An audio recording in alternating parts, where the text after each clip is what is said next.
bahwa Yohanes 17 ayat 8, kata firman ini adalah rema. Sedangkan buka di dalam Yohanes 1 ayat 1 dan Yohanes 1 ayat 14, itu dituliskan adalah logos. Pertanyaannya, Pak Nandar bisa bedakan nggak logos dengan rema? Kenapa itu dibedakan? Apa artinya sehingga itu dibedakan antara logos dan rema? Musa itu lebih hebat dari Yesus. Kenapa demikian? Karena dalam Keluaran 7 ayat 1, itu Musa diangkat menjadi Allah, sedangkan Yesus tidak pernah, bro.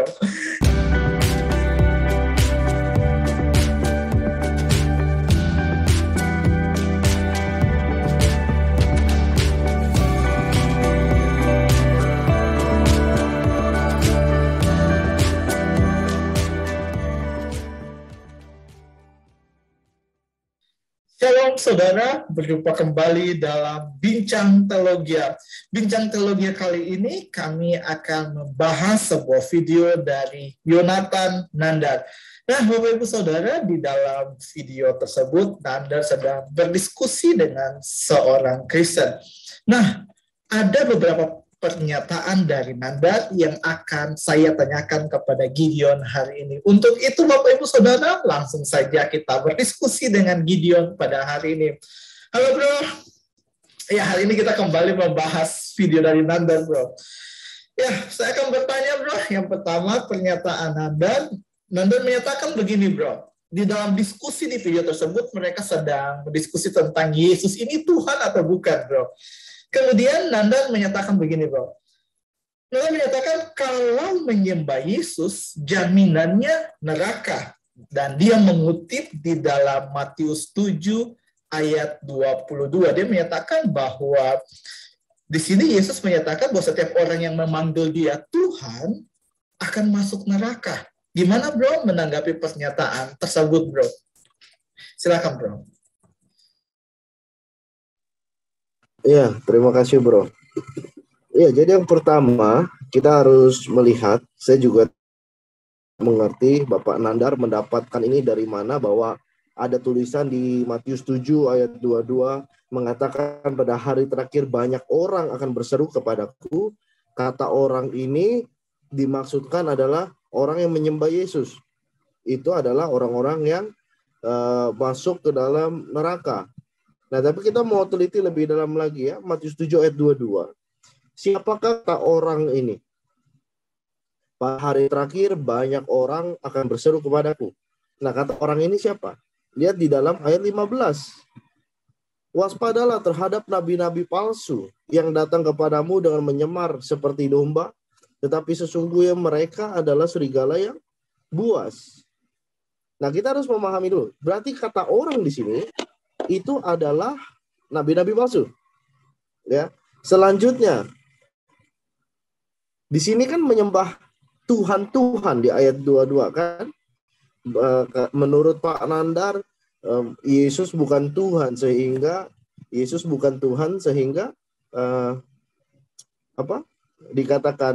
dikatakan bahwa masuk neraka gitu ya. Pak Nandar harus baca di ayat 21-nya. Jangan langsung loncat ke ayat 22. Ayat 1, bukan setiap orang yang berseru kepadaku Tuhan, Tuhan akan masuk dalam kerajaan sorga, melainkan dia yang melakukan kehendak Bapakku yang di sorga. Ini siapa yang bicara? Yesus. Yesus bilang, bukan setiap orang yang berseru kepadaku. Tuhan, Tuhan. Nah, jadi di sini Yesus memposisikan diri sebagai apa? Sebagai Tuhan. Jadi kalau di ayat 22, nabi-nabi palsu itu yang dimaksudkan adalah ayat 22, nabi palsu yang seakan-akan melayani Tuhan, menyembah Tuhan Yesus, tapi sebenarnya mereka itu tidak mengenal Tuhan Yesus. Jadi di sini Yesus posisinya adalah Tuhan. Jadi nggak bisa dipakai di ayat 22, oh menyembah Tuhan berarti Tuhan yang di sana, bukan Yesus. Enggak. Di ayat 21, bukan setiap orang yang berseru kepadaku, Tuhan, Tuhan. Yesus di sini adalah Tuhan. Jadi sepertinya Pak Nandar salah pakai dasar lagi. Terlalu banyak melihat Alkitab tanpa kajian, sehingga acak adul pengertiannya. Ya, demikian bro. Ya bro, thank you bro. Padahal Panandar ini terlihat meyakinkan ya karena membawa bahasa asli bro. Oke bro. Yang kedua bro, di dalam Nanda kembali mengutip di dalam Yohanes 17 ayat 8. Dia bilang ayat ini menunjukkan bahwa Yesus ini bukan firman, karena orang Kristen meyakini bahwa Yesus ini adalah firman yang mengambil rupa sebagai manusia, dan Anda menyatakan di Yohanes 17 ayat 8 menunjukkan Yesus bukan firman, sebab dia masih menerima firman.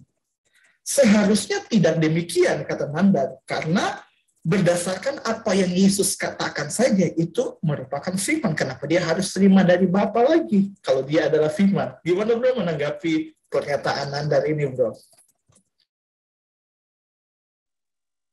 Ya, terima kasih bro. Yohanes 17 yang saya ingin tanyakan, ya, apakah Bapak Nandar sudah melihat bahasa asli di dalam Yohanes 17 ayat 8 ini mengatakan tentang firman, yaitu firman Yesus sebagai apa, dan firman dalam bahasa asli yang dituliskan di dalam pasal 17 ayat 8 ditulis apa. Ya, jadi ya sudahlah, kita akan maju bahwa Yohanes 17 ayat 8 kata firman ini adalah rema. Sedangkan buka di dalam Yohanes 1 ayat 1 dan Yohanes 1 ayat 14 itu dituliskan adalah logos. Pertanyaannya, Pak Nandar bisa bedakan nggak logos dengan rema? Kenapa itu dibedakan? Apa artinya sehingga itu dibedakan antara logos dan rema? Nah, Pak Nandar silakan baca dari ayat Yohanes 17 ayat 4. Dikatakan, aku telah memuliakan engkau di bumi dengan jalan menyelesaikan pekerjaan yang engkau berikan kepadaku untuk melakukannya. Itu ayat 4. Berarti di sini berbicara ada satu ide pekerjaan yang Bapa berikan kepada Yesus. Ya, ada satu pekerjaan ide yang Bapa berikan kepada Yesus untuk memuliakan keseluruhan dari Bapa. Ya. Ayat 5. Oleh sebab itu ya Bapa, permuliakan aku padamu sendiri dengan kemuliaan yang kumiliki di hadiratmu sebelum dunia ada. Nah, inilah ayat 5 itu logos. Sama seperti Yohanes 1 ayat 1. Pada awal mulanya adalah firman, firman Allah bersama-sama dengan Allah, dan firman itu adalah Allah. Itu keadaan prainkarnasi. Sebelum inkarnasi Yesus. Nah, firman itu lalu Bapa berikan kepada untuk berdiam di dalam rahim Maria. Kenapa? Ini menjadi istimewa. Menjadi istimewa karena manusia baru, pribadi yang baru, kalau mau hadir di dunia ini dengan kelahiran atas perbuatan hubungan intim. Nah, kalau Yesus memang diberikan oleh Bapa itu untuk pekerjaan Bapa. Ya, firman itu mengambil rupa menambahkan daging, ibarat kata gitu ya, terbungkus oleh daging. Jadi ini firman, dia rela dibungkus oleh daging, ya. Nah, jadi di ayat 5, oleh sebab itu ya Bapa, permuliakanlah aku padamu sendiri dengan kemuliaan yang kumiliki di hadiratmu sebelum dunia ada. Nah, ini berbicara prainkarnasi. Ayat 4 itu kan berbicara inkarnasi. Nah, ini artinya berbicara tentang satu ide pekerjaan Bapa. Ya. Sebagai alasan, ya, kehendak Bapa itu sebagai alasan Yesus berinkarnasi. Ayat 6. Aku telah menyatakan namamu kepada semua orang yang engkau berikan kepadaku dari dunia. Mereka itu milikmu, dan engkau telah memberikan mereka kepadaku, dan mereka telah menuruti firman-Mu. Nah, jadi perhatikan. Pekerjaan Yesus yang berinkarnasi untuk menyatakan kebenaran Bapa itu melalui Yesus. Jadi kalau orang menerima Yesus, orang mendengar ajaran Yesus, orang percaya kepada Yesus, sama juga percaya kepada Bapa. Idenya itu ya. Ayat 7. Sekarang mereka tahu bahwa semua yang engkau berikan kepadaku itu berasal daripadamu. Jadi Yesus berinkarnasi itu kehendak Bapa. Emang asal sumbernya dari Bapa. Nah ketika itu terjadi, maka di ayat 8 ada kata sebab. Sebab segala firman yang engkau sampaikan kepadaku. Artinya seluruh ide kehendak Bapa yang disampaikan kepada pribadi firman, sehingga pribadi firman itu menjadi perantara antara Allah dengan ciptaan. Ya, kalau misalkan mungkin di agama Islam terkenal dengan Allah bersabda. Nah, berarti kan Allah dari sorga bersabda, firman itu kan menyampaikan, menjadi perantara supaya manusia ngerti. Nah, jadi di ayat 8 firman yang menjadi perantara ini adalah pribadi firman Allah. Yang terkandung dalam ide-idenya, kehendak Bapaknya, segala hikmat pernyataan di situ. Itulah yang dituliskan dengan kata rema. Ada perbedaan di mana ayat 4, ayat 5 itu berbicara tentang inkarnasi Yesus dan prainkarnasi sebelum inkarnasi. Itu karena ada kehendak Bapa. Nah, itulah yang disebut rema. Jadi ketika Yesus datang, Yesus menyatakan kebenaran dan menyatakan kehendak Bapa yang sudah dijanjikan di dalam perjanjian lama. Bukan, jangan disamakan dong. Ayat 8 jelas beda. Antara logos dengan rema itu kan beda. Gitu ya. Di dalam nanti juga temukan silakan penjelasan mengenai Yesus ada di Ibrani 1 ayat 1 sampai ayat 3. Juga di situ ada tulisan rema dan pahami coba kenapa ditulis rema bukan logos. Dibedakan. Ya, jadi jangan langsung dipukul sama rata. Oh, ayat 8 kalau Yesus adalah firman, kenapa dia mesti terima firman lagi? Ya beda maksudnya. Ya, antara logos dengan rema sekali lagi beda. Pribadi firman yang keluar itu membawa rema, menyatakan rema, gitulah. Jadi logos itu membawa rema, gitu ya.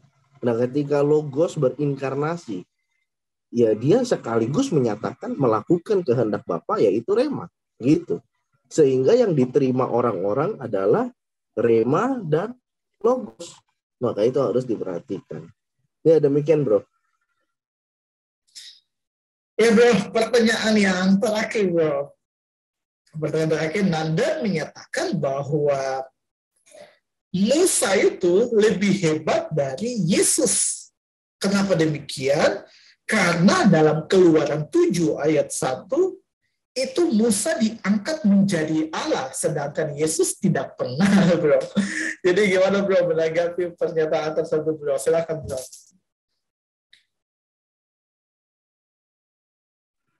Ya, terima kasih bro. Yang pertama gini. Nah, Pak Nandar ketahuan, dia mempermasalahkan ayat ini karena dia berpikir bahwa Musa diangkat menjadi Allah. Nah, kita udah baca di ayat 7, Yohanes 17 tadi. Dituliskan prainkarnasi Yesus sudah ada bahkan sebelum ada Musa. Sebelum ada Abraham, Yohanes 8 ayat 58. Maka dia tahu segala kehendak Bapa dan dia bisa penuhi itu dengan sempurna. Ya. Nah, jadi apa lebihnya Musa? Nggak ada dari sisi itu. Nah, yang kedua, Keluaran 7 ayat 1 dituliskan dari Indonesia seperti ini. Berfirmanlah Yahweh kepada Musa, lihat, aku mengangkat engkau sebagai Allah bagi Firaun.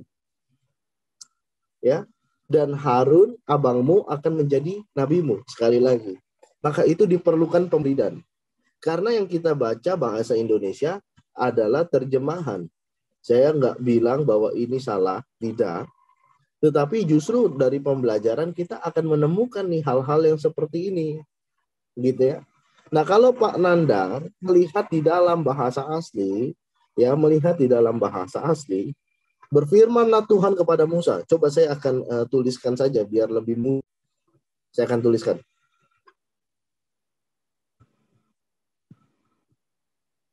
Ya. Jadi Bro Eki, apakah sudah terlihat, Bro? Ya, terlihat. Ulangan 7 ayat 1, menurut Pak Nandar, ya, yang dijadikan Allah bagi Firaun nih. Ini harus diperhatikan baik-baik. Allah bagi Firaun. Nah, kalau di dalam bahasa Indonesia, ini kan singular. Singular itu berarti satu kan? Betul nggak, Bro? Ya, Ya, ini dalam ya. bahasa Indonesia. Dalam bahasa Inggrisnya, terjemahan ke King James Version, mereka juga menuliskan sebagai God. Singular juga satu. Nah, tetapi di dalam bahasa asli, kalau kita melihat Allah berfirman kepada Musa. Musa itu dalam bahasa Ibrani Moshe. Moshe ini singular, satu. Nah, tapi kalau melihat di dalam aku mengangkat engkau, engkau sebagai Allah, sebagai Allahnya ini aneh. Karena dituliskan dengan kata Elohim. Ini plural, bukan singular. Jadi Moshe ini gimana? Karena kalau berbicara Tuhan mengangkat Musa sebagai Elohim, itu berarti Musa harusnya jamak. Tapi kan nyatanya enggak, Musa satu. Di sini kata mengangkat sebagai Allah, kata Allahnya ini plural atau jamak. Nah, bagaimana kita melihat hal ini? Ya, ini berdasarkan interpretasi saya ya. Sebenarnya banyak sudut interpretasi, tapi ya sudut interpretasi ini juga tidak menyerang satu sama lain. Ya maknanya sama lah. Jadi kalau interpretasi saya, kita lihat di sini bahwa kata mengangkat, ya, kata mengangkat itu dituliskan dengan kata Nathan.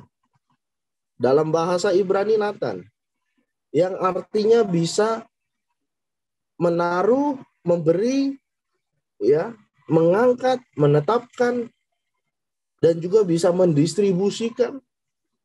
Ini katanya, kata mengangkatnya. Ya. Jadi kalau di sini, ini interpretasi saya akan lebih cenderung bahwa Tuhan Allah yang kita sebut Allah nih, Yahweh, itu dituliskan Elohim. Ya, YHWH di dalam Ulangan 6 ayat 4 dituliskan sebagai Elohim. Jadi Allah ini melalui Musa. Nah, kata Elohim di sini, ini interpretasi saya adalah bisa menunjukkan supremasi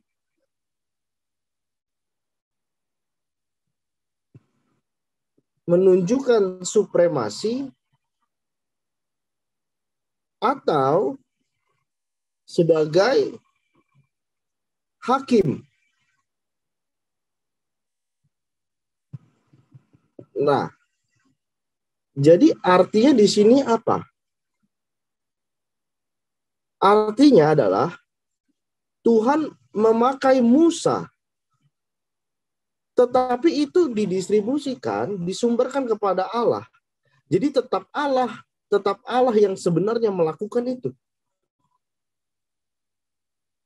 Allah yang menghakimi atau Allah ingin menunjukkan supremasinya sebagai Allah.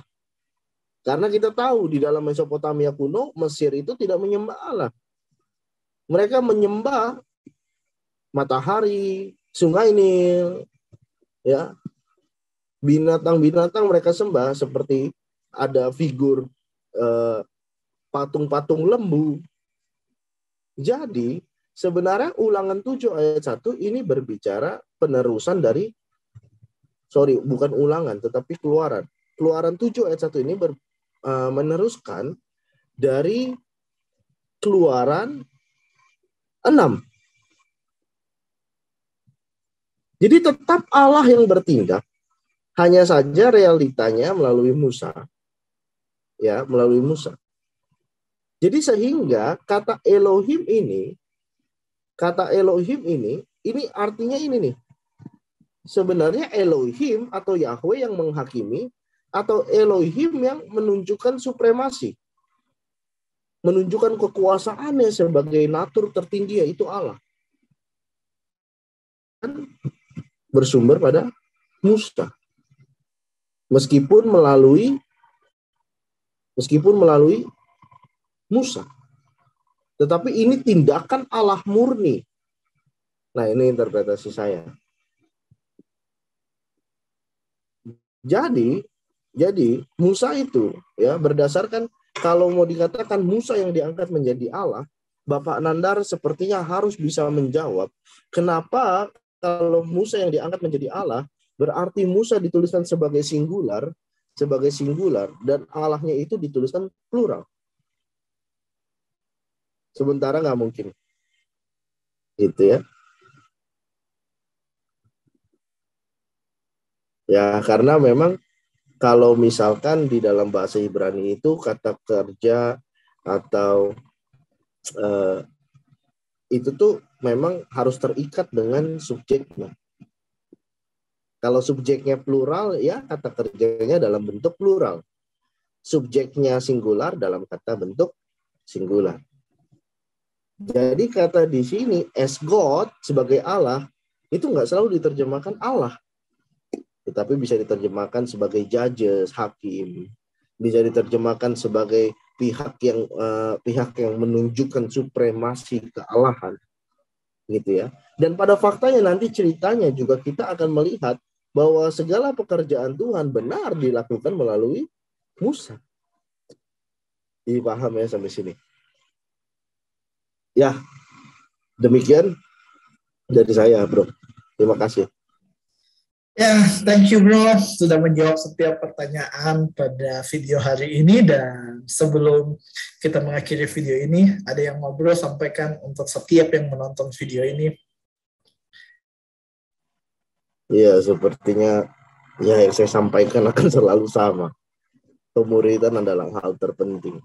Jangan biarkan kita membangun keimanan kita, ya, membangun seperti yang Yesus katakan dalam Matius 7, bahwa orang yang bijak membangun di atas dasar bebatuan yang kuat. Nah, orang yang berarti kebalikannya, orang yang tidak bijak adalah orang yang membangun bangunannya di atas pasir. Sama-sama membangun iman, sama-sama membangun keyakinan. Tapi yang satu membangunnya tidak dengan sungguh-sungguh, yang satu membangunnya sungguh-sungguh. Sehingga yang satu membangunnya dengan sungguh-sungguh dan dengan segala perhitungan, persiapan, dan segala pengenalan kepada Tuhan yang benar. Sehingga waktu ada pertanyaan-pertanyaan seperti ini, Anda memahami harus menjawabnya seperti apa. Supaya Anda tahu kalau orang itu berbohong. Orang itu sebenarnya menistakan isi dari Alkitab. Ya, dan dia anggap, wah saya pintar, saya kasih tahu orang kebenaran nih, saya bisa ngalahin berdebat orang. Ya padahal isinya kalau tadi saya jelasin, coba perkataan beliau berbeda semua nggak dengan Alkitab. Maka itu kita harus hati-hati. Beliau bisa mengklaim ini Alkitabmu, iya, kau baca nggak belajar juga. Jadi ya itulah, jadi orang bijak di dalam iman kita sehingga kita memiliki suatu fondasi yang kokoh dan kita bisa menjelaskan itu, gitu ya. Ya, jadi demikian bro.